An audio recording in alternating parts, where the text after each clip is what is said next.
Well, I think recent events have shown that social networking goes way beyond community engagement and what people would see as the soft and fluffy side. There's a hard edge to this, and I don't think anyone would suggest for a minute that what we've seen across the globe and the Middle East and North Africa is purely down to social networking. But what it allowed people to do was bring some of that energy and some of that momentum together in a way that probably you wouldn't have been able to do 5 or 6 years ago. And so how does that impact on policing in the UK? Well, we've seen how people now organise themselves and come together to protest. Again, that's a game changer.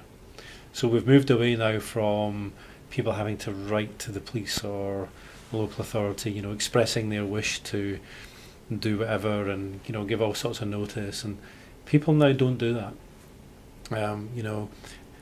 Demonstrations can be organised very, very quickly through social networking. They can be very dynamic, so the venue can change and keep changing and constantly move on.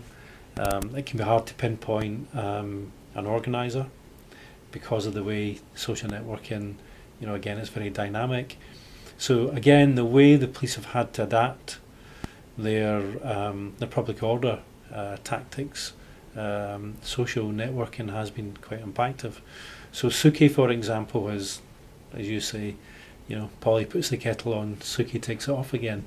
And I think that, what's emerged there is, I think, an example of how you can get some organic collaboration through social networking. Now, the people at Suki designed that primarily to aid protesters, to try and get information to people who were protesting, to try and stay one step ahead of the police so that they were on the front foot, but also to allow people who wanted to protest, but protest lawfully and peacefully, perhaps to avoid getting caught up in a kettling type situation if they could possibly avoid it.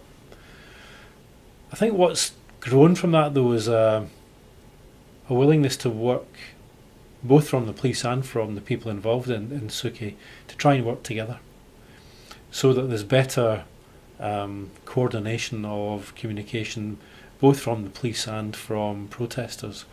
And I think Suki would always maintain that their primary purpose is to work for protesters. But I think there is now a realisation that working with the police actually does aid that aim.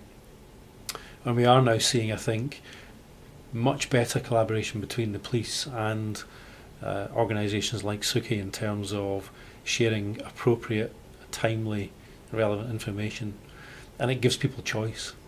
So if people want to remain in a location and they know the police are going to carry out a particular tactic, well, that's a matter for them. But they've had people have been made aware of the information through a number of channels.